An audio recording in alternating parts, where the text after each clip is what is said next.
రేపు జనవరి 23 నుంచి జగన్మోహన్ రెడ్డి జనాల్లోకి వస్తానని చెప్తున్నారు. జనాల్లోకి వస్తే ప్రజలు ఎలా ఉంటుందంటారు రిసీవింగ్? జనవరి 23 నుంచి జనాల్లోకి వస్తారంటే మళ్ళీ ఏమైనా రాష్ట్రానికి ఉపద్రవం వచ్చే ఏమైనా శవాలు రాబోతున్నాయండి? అంటే జగన్మోహన్ రెడ్డి బయటికి రావాలంటే శవం ఉండాలి క్లియర్గా. శవం లేకపోతే ఆయన రాడు. ఇప్పటి వరకు మీరు ఒక సందర్భం చెప్పండి, శవం లేకుండా ఆయన బయటకు వచ్చిన సందర్భం పోయి మీరే చెప్పండి, నాకు తెలియదు అనుకోండి. సపోజ్ ఆల్రెడీ పొలిటికల్గా ఆయన చేసినటువంటి యాత్ర శవాల యాత్రే చేశాడు. శవాన్ని ఎదురుగా చూపించేసి ఓదార్పు యాత్ర పేరుతో చేశాడు. తర్వాత మళ్ళీ బాబాయిని వాళ్లే చంపేసుకొని ఆ శవాన్ని పెట్టేసి ఆ బురద టీడీపీ మీద జల్లేసి గెలుపుకి వచ్చేశారు. ఆ తర్వాత మళ్ళీ కోడికెత్తిన ఆయన గుర్చించుకోపోయి నన్ను చంపేయడానికి ప్రయత్నం చేశారు, అదొక డ్రామా ఆడారు. ఆ తర్వాత ఇప్పుడు మళ్ళీ ప్రతిపక్షం లేకుండా విపక్షంలో కూర్చోబెట్టిన తర్వాత ఇవాళ కూడా అక్కడ వినుకొండ దగ్గర ఎవరో ఇద్దరు వ్యక్తిగత కక్షల ద్వారా చంపుకుంటే ఆ శవాన్ని చూసుకొని ఫస్ట్ టైం బయటకు వచ్చాడు. మళ్ళీ బుడమేర వరదలు వస్తే కానీ బయటికి రాలేదు. మళ్ళీ సేమ్ ఇట్లాగే రాష్ట్రంలో ఎక్కడైనా శవం ఉన్న సందర్భంలో ఆయన రావాలి అంటే ఒక సాడ్ మూమెంట్ క్రియేట్ అవ్వాలి స్టేట్లో. ఆనందం మూమెంట్లో కానివ్వండి, లేదంటే ఏదైనా ఉద్యమాల గురించి కానివ్వండి, సామాన్యుల గురించి ప్రశ్నించడానికి కానివ్వండి, ప్రభుత్వం ఏదైనా తప్పిదం చేస్తుంటే ఈ తప్పిదం మీరు చేస్తున్నారని చెప్పి చెప్పడానికి కానివ్వండి, ఆయన రావట్ల బయటికి. ఆయన బయటికి రావాలంటే శవం ఉండాలి. అలారం మోగినట్టుగా శవం గొంతు మోగితే తప్పితే ఆయన రాదు. అది సిచ్యువేషన్. మరి జనవరి 5 నుంచి వస్తున్నాడు అంటున్నారంటే రాష్ట్రానికి ఏం ఉపద్రవం 23 నుంచి వస్తున్నాడంటే రాష్ట్రానికి ఏం ఉపద్రవం ముంచుకొస్తుందని వాతావరణ శాఖ వాళ్ళు చెప్పారు ఆయనకి, మనం కూడా తెలుసుకోవాలి. ప్రతి నియోజకవర్గంలో కూడా ప్రతి నియోజకవర్గం పర్యటిస్తూ రాష్ట్రం అంతా పర్యటన చేస్తామని మీరు కావాలి అంటే ఫస్ట్ 2-3 జిల్లాలకి ఆయన ప్రోగ్రామ్ అనేది ప్రజలు వ్యతిరేకించి ఎన్నిక పంపించకపోతే చూస్తూ ఉన్నాడు. కావాలంటే నేను అన్నాను కాదు, ఏం చేశాడని వస్తాడు, ప్రజలు అడిగి ప్రజలకు ఏం సమాధానం చెప్తాడు. 5 ఏళ్ళుగా ఉద్యోగ క్యాలెండర్ ఇవ్వకపోతే వయసు దాటిపోయి బోర్ని ఏడుస్తున్న వాళ్ళందరూ రేపు పొద్దున అతనికి ఎదురవుతారు. వాళ్ళు అడిగే క్వశ్చన్కి ఏం సమాధానం చెప్తాడు?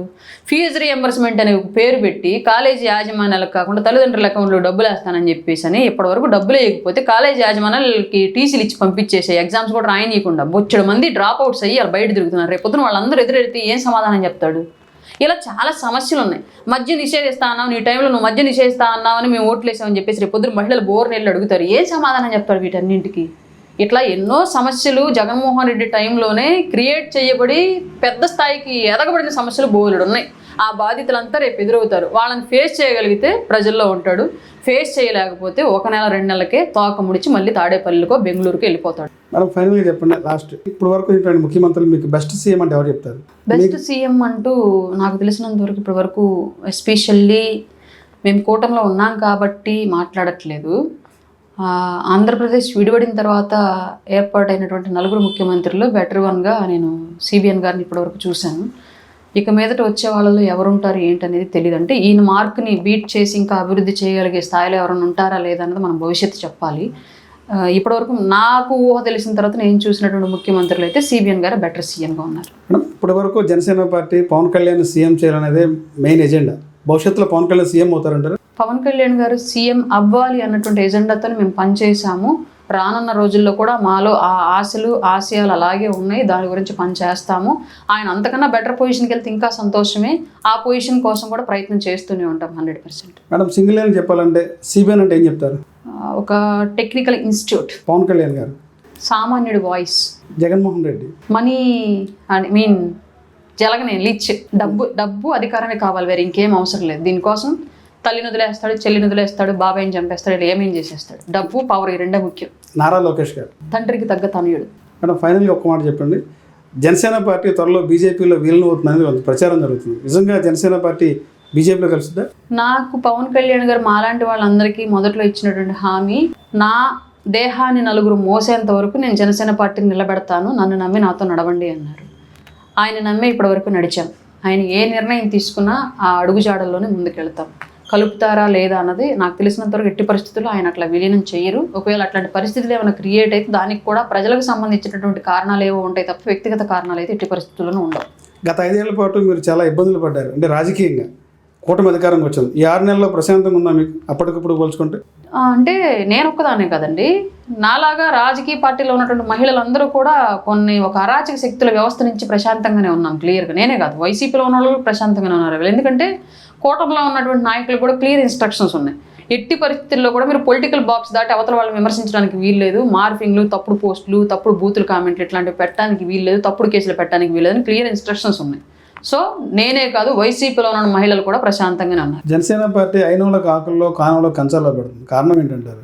బాలినేని శ్రీనివాస్ కానీ, సామ్యాన్ ఉదయభాను కానీ మొన్నటి వరకు 5 ఏళ్ల పాటు పదవి అనుభవించి పార్టీ పోయిన తర్వాత జనసేనకు వచ్చిన తర్వాత వాళ్ళకి అందులో ఇస్తున్నారనేది ఒక ప్రచారం ఉంది జనసేనలో కూడా.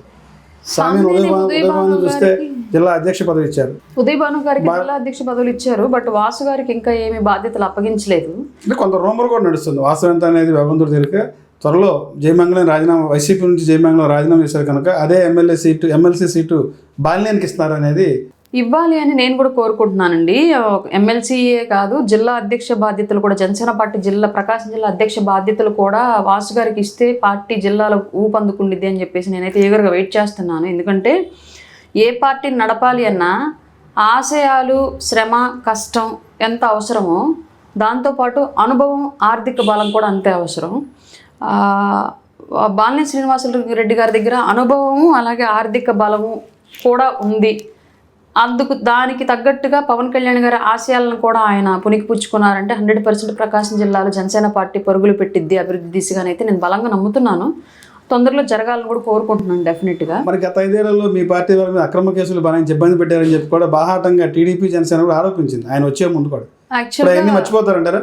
లేదండి, ఇప్పుడు నేను ఒక విషయం చెప్తాను. రాజకీయంగా ఉండేటువంటి వైరం వేరు, అది ఏ పార్టీలో ఎవరున్నా సరే సహజంగా అధిష్టానం అడుగు వేస్తూ వెళ్ళాల్సినటువంటి బాధ్యత ఎవరికైనా ఉంటుంది. అందులో భాగంగానే జగన్మోహన్ రెడ్డి గారు ఎలా నడిపిస్తే బాలినేని శ్రీనివాసరెడ్డి గారు అప్పట్లో ఆ 5 ఏళ్ళు అలా నడిచారు అనడానికి మనకు ఎలాంటి సందేహం అక్కర్లేదు. ఎందుకంటే మీకు ఒక ఇన్సిడెంట్ చెప్తాను. పెత్తందారులు పేదలని ఒక బోర్డు వేయించాడు రాష్ట్ర వ్యాప్తంగా జగన్మోహన్ రెడ్డి, మీకు తెలుసో లేదు. పేదలు పెత్తందారులు అని చెప్పేసి ఆయన ఏదో పేదలని అడ్డుపడుతున్నట్లుగా ఇట్లా చేతులు పెట్టేసి మా కూటమి నేతలు ఏదో బాణాలు వేసి కొడుతున్నట్లుగా ఒక విశృంఖల చర్యలు, అంటే ఒక ఉన్మాద చర్యలకు పాల్పడ్డాడు రాష్ట్ర వ్యాప్తంగా జగన్మోహన్ రెడ్డి. అంటే కార్యకర్తల్లో ఆవేశాలు రెచ్చగొట్టాలి, గొడవలు పెట్టాలి, లా అండ్ ఆర్డర్ ఇష్యూ తేవాలి, వాళ్ళ ఆధిపత్యం చూయించుకోవాలనేటువంటి ఒక వికృత చేష్టలు అవన్నీ కూడా. ఆ చేష్టలు చేయడానికి రాష్ట్ర వ్యాప్తంగా బ్యానర్లు వేయించాడు.